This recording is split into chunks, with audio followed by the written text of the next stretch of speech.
In 1151, Saint Hildegard of Bingen was the abbess of Rupertsberg. From a very young age, she had had visions of the sky opening up and God delivering her personal visions and messages. However, due to fear of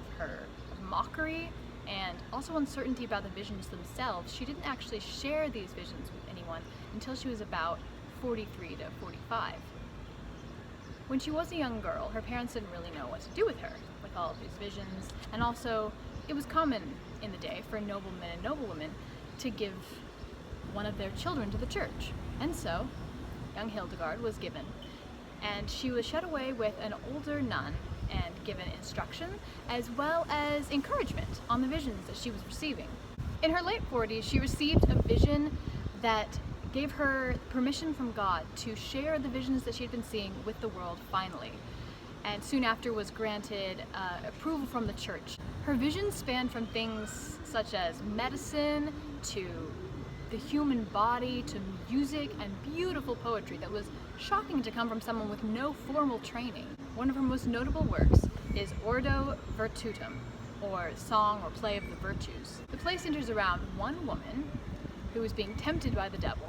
and 17 virtues who come alongside her and help her to throw off the devil and resist temptation. They're represented by 17 singing women, and the play was presumably sung at the opening of her new abbey, but also could have been sung at various different times throughout the year to mark celebratory occasions. Worldly music was not usually allowed within the monasteries, so this play of the Ordo of the Virtutum allowed the nuns who normally are not allowed such privileges to enjoy music, and it also allowed Hildegard to be able to express her art and herself within the protection of the church. It is the oldest morality play that we have the name of the author, and it's one of the very few easily accessible medieval songs. I was privileged enough to be able to watch a modern performance of Ordo Virtutum, and I found myself almost crying, like at the emotion of it, even though the entire thing is in Latin and I don't know Latin. But just the sheer beauty of the music itself was able to carry the story enough to move me that way. Reading through the story of Hildegard of Bingen, I was struck by how much her story and her experience with the divine resembled witchcraft, down from all the way from like her visions, mysticism, herbal remedies, intuition about the body and how to connect with the spiritual, visions of art, straight from the divine into reality.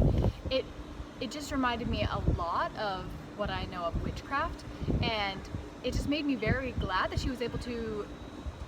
within the medieval era, actually be protected and recognized by the church instead of facing the fate that a lot of the women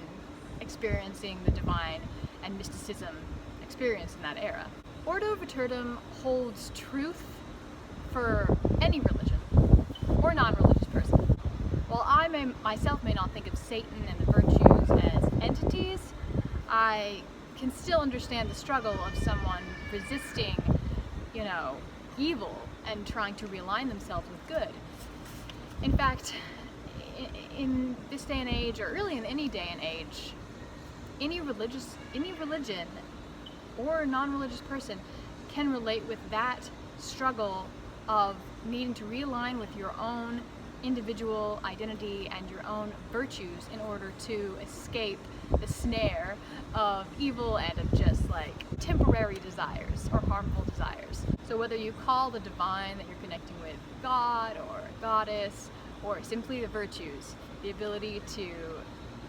be able to realign yourselves with those, and also the ability and the permission of society to be able to experience the divine in your own way and be able to portray that into the larger world is